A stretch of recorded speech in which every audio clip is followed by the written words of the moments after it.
G'day everyone.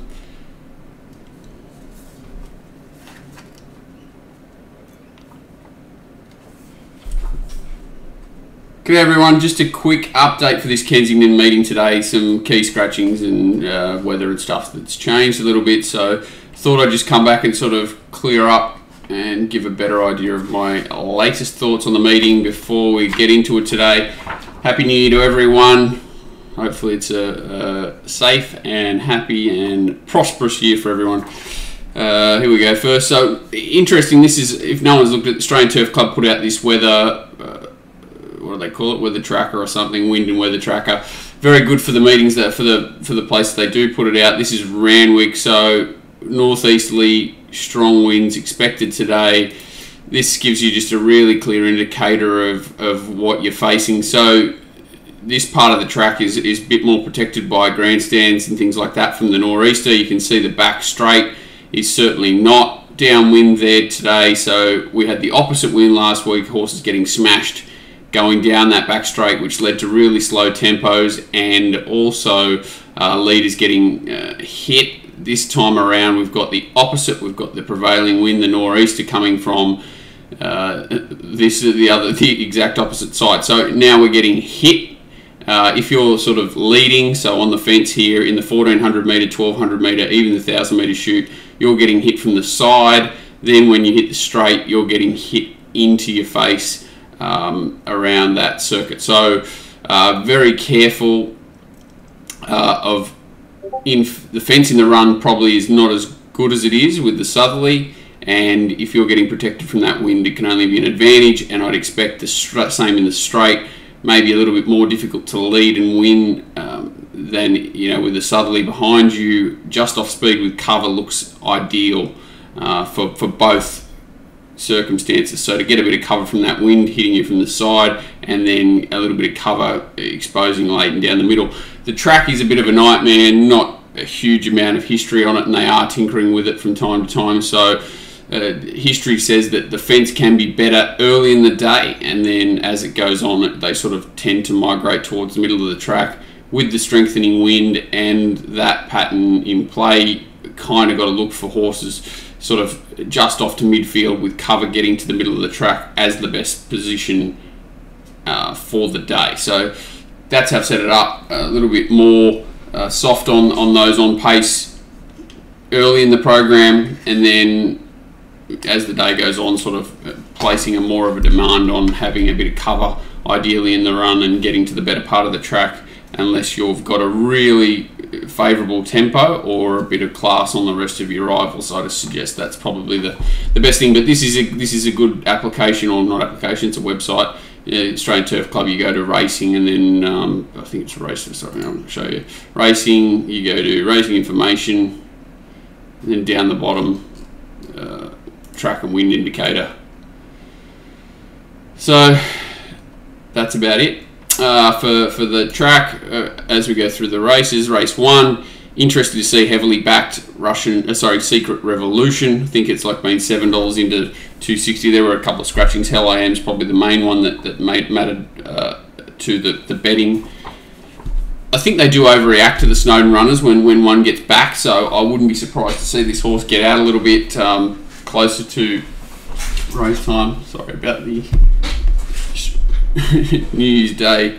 Everyone's a bit shaky today, but no surprise to see them to trim it up aggressively, and I wouldn't be surprised to see it get back out. I thought London was probably the one at the value now, sort of getting out due to Secret Revolution coming in. Thought its trial was really good, expected to run really well, finds the right part. Again, the value I think is Glint of Silver. I've got it marked about half its price. I think at the $7.50 it's about $15, might even be a little bit better around. Still expecting California Deeply to run really well. Is the push for the stablemate significant? Not sure if it is stable money, especially, and this horse has only got upside, so I think it's probably decent value still. And Pantanario, that inside gate, pressure, wind, few things against it, but expect it to give a good sight from that inside draw. But Secret Revolution certainly well found for mine in the first, but I'm expecting it to run well. Nothing wrong with Fireburn either. But I think London is the one to beat. Glitter Silver, the value. Race 2. What do we get? Scratchings, Pay the Dealer, Surf Sonic, Can Do It, and Trumps in down the bottom. Nothing too significant changing there. I think there's 3 major players, same as before. Banju, Majority, and Diarissima, the closer. Bandage is off there. Interesting one. The knockout, I thought it's Morgenstern, having its first full prep for that stable. Interesting race. Certainly think it's not a race you can have huge confidence in. Banju needs a little bit of luck to find a position. A few changes to Majority setup, and not sure where it gets to in the run. And can Diarissima reproduce that run, or was it just in the real fast lane at Wyong? Interesting, that 2-year-old that's running up in Queensland for the Mar State. Is it Mar or is it Annabelle? I think it's Annabelle.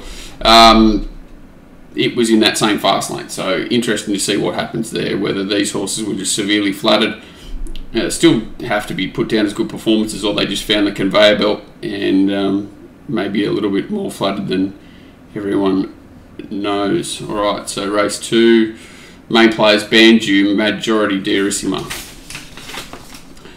Race 3, no scratchings here, nothing significant changing. See that Herman Hess is really trimmed up, no surprise there. I think it's the quality over 2400. If it's a sort of middle to fast tempo and it doesn't get caught up in any sort of speed battles or overdoes it significantly in front. Born a King's the horse that I think I'd be looking for a change of tactics there potentially.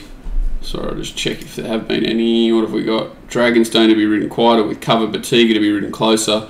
No surprise there. Rebel Shadow to be ridden conservatively. No surprise there. Laprisi, intention to be ridden forward. That's a significant one. I thought it was one of the more value runners of the day, and I expect that to be I did expect that change of tactic, but good to see that they put it in anyway.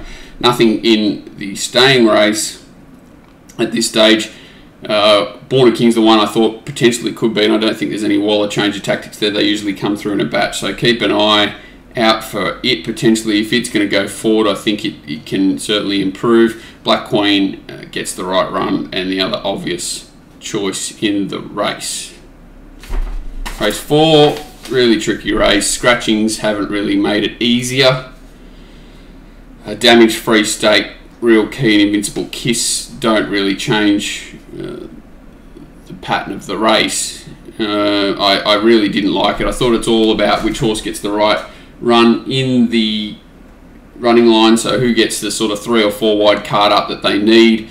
Horses that can run well if they get that. Henshell, Prince Invincible, a little bit closer to the speed. Thought it was the better of the on-pace runners. He's Super Lucky can get in that line. Nicole Beagle can certainly get in that line. And Key Largo can get in that line. I think they're the main ones that can build up a head of steam and get to the right part, potentially with that slingshot sort of run.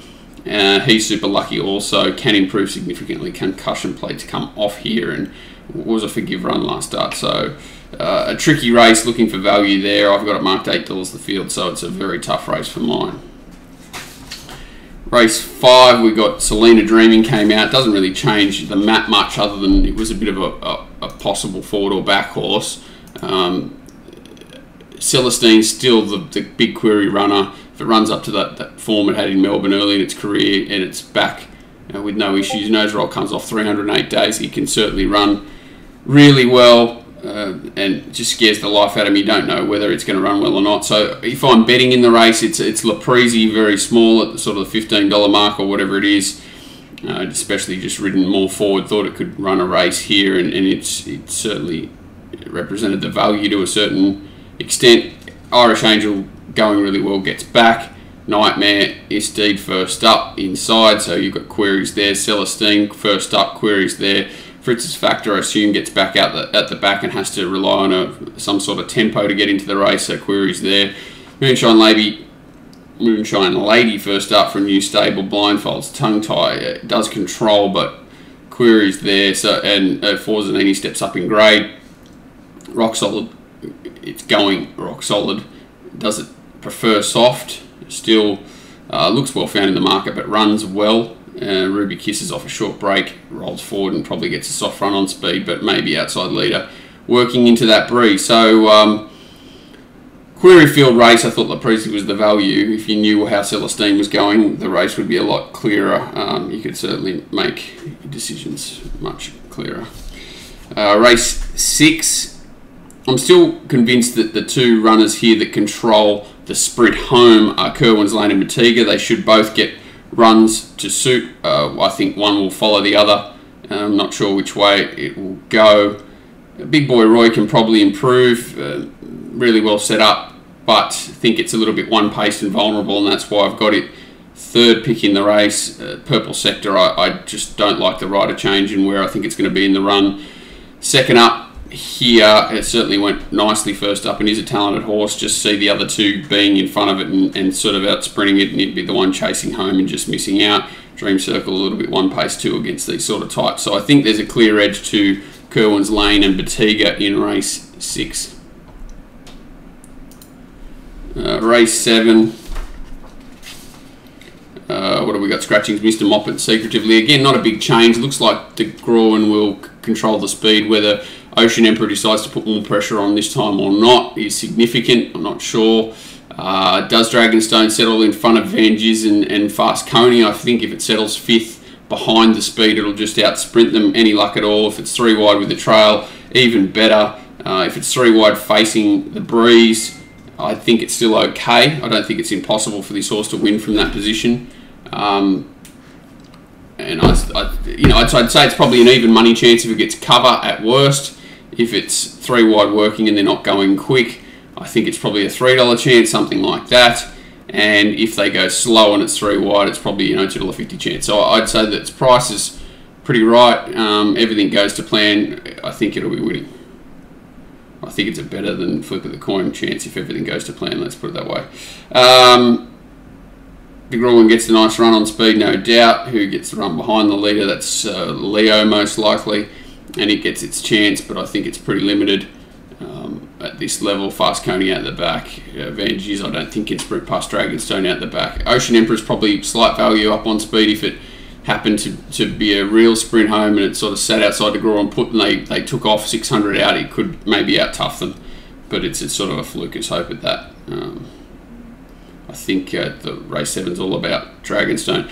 The reason why I'm sort of a little bit against De Groen more than maybe the market is I thought it the trial with the blinkers off was some time ago. It was like 4 weeks plus, and has been scratched twice, so I just thought it may be a little bit vulnerable here against a race fit Dragonstone, who does have a really nice turn of foot over this short trip. Race 8, we lose New King, Air to Air, DiMaggio. It's one of these Waller horses that just looks too good to be true, as in if it repeats, all it has to do is repeat what it did first up. Sometimes that doesn't happen. I'm not saying anything untoward, I'm saying that the horse is fresh first up. Raced extremely well, looks like it's better placed here on its form, but is it going to be a little bit more one-paced? It's just how they seem to progress through their preparations. It's just difficult to get a gauge on them sometimes, and the horse probably did overperform for me first up, and now what's it going to do? If it repeats that, I think it wins. It should get the right run, sort of 4th, 5th, just behind the speed. Canasta and For Valor should certainly make sure there's at least an even tempo, if not quicker. I don't think it really matters to too much to bear whether it's a slow or fast tempo. I think it's showed there first up that it can overcome anything. Speed Legend gets the right run in behind them, can get a bit keen, and Gate 1 doesn't help that usually. I'd expect it to probably be out sprinted by too much to bear, regardless, even if it's looking for a bit further, to be honest. So I think it's probably a little bit vulnerable from that gate. Canasta's the one that has the class to sort of sit outside leader or lead and kick and hold on. Is it going that well? I'm not sure. And For Valor, I think, will be tested up to this grade. Very, very good ride last start, controlling the tempo and sprinting home with that fence in its favour. This is not easier. Too much to bear. Has all the answers in race 8 in its pocket. Sits on Fire looks to control now. Race 9, after we get the scratching of Starman, Cur Royale, Illusionist. There doesn't look a huge amount of pressure at all, and it's the sort of horse that's probably looking for a mile now. So if it leads, controls, kicks, and it's not too big a disadvantage with that wind. I'd expect Sits on Fire to be in the finish. Warrior Hero sits outside it, not a very dangerous horse to sit outside you. One paced horse may put the pressure on a little bit early, but that'll only help Sits on Fire. It's more about whether you can win leading and win on the fence by this stage, which everyone will sort of work out. I Am Lethal I was against because of the 29 Ray Break and the synthetic hoof filler. Those couple of runners popping out of the race sort of look to help it possibly slot in. Still a little bit awkward. The horses that definitely look to get the right runs are Socialist and Kanazawa, and I'd rather be with them than I Am Lethal, just because they've got, you know, a nicer draw and less conviction. Construct probably lobs 3 or 4 back the fence, and that should be a difficult spot to win from come this part of the day, no matter what. So Sits on Fire, the one to run down. Socialist and Kanazawa, the ones likely to get the nice runs closer to the speed and the first challenges, and that makes them the hardest to hold off, I think. Lucky Last, absolutely impossible. Do they keep pressing forward with Petronius or not? I'm sure that there will be a change of tactics announced there, if not, because they basically have to. Rubamos and Queen Bellissimo certainly roll forward into on-pace positions. Tanker, they'll probably take a sit. If it was mine, I'd be pushing forward and trying to lead. I think it's just a bit one-paced and certainly needs a really aggressive ride to measure up, but it is hard fit and well set up to do so. Rubamos and Queen Bellissimo, no knock at all. Get the runs they need. They've both got good tactical speed and a nice little turn of foot, and that takes them a long way. I think Rubamos, maybe I want to be with a touch over Queen Bellissimo, but I just wish the gates were switched so that Rubamos is the stalker, not the stalkee, not the stalked, which is possible here from that reverse gates. Badouche and Bowery Breeze are knockout chances in this race. Just not sure there's going to be a crazy tempo, especially if Petronius is a change of tactics to be ridden quieter. Tough race to the last. The favourites are well found. I can't see too many surprises there. La Vizier is a little bit enigmatic this preparation, but the stable is flying, so no surprise to see it turned around, and Exotic Ruby camps just behind the lead and gets the run it wants to. If it gets to the middle of the track from the inside draw in the straight, it's dangerous as well. So tough race to finish the program. There looks a few that look very hard to beat, but they are well found in the market. Fatigue is probably the slight value around the $5 mark over those that aren't. Just finding it hard to commit to that race for a few reasons. It's a tough meeting. It's probably best to wait and see how this wind plays before firing in. I'd probably rather take shorter odds slightly about horses that are certainly more suited than chiming into marginal value at this point. 20-minute short update. Sorry guys, but that's all I've got. Thanks, bye.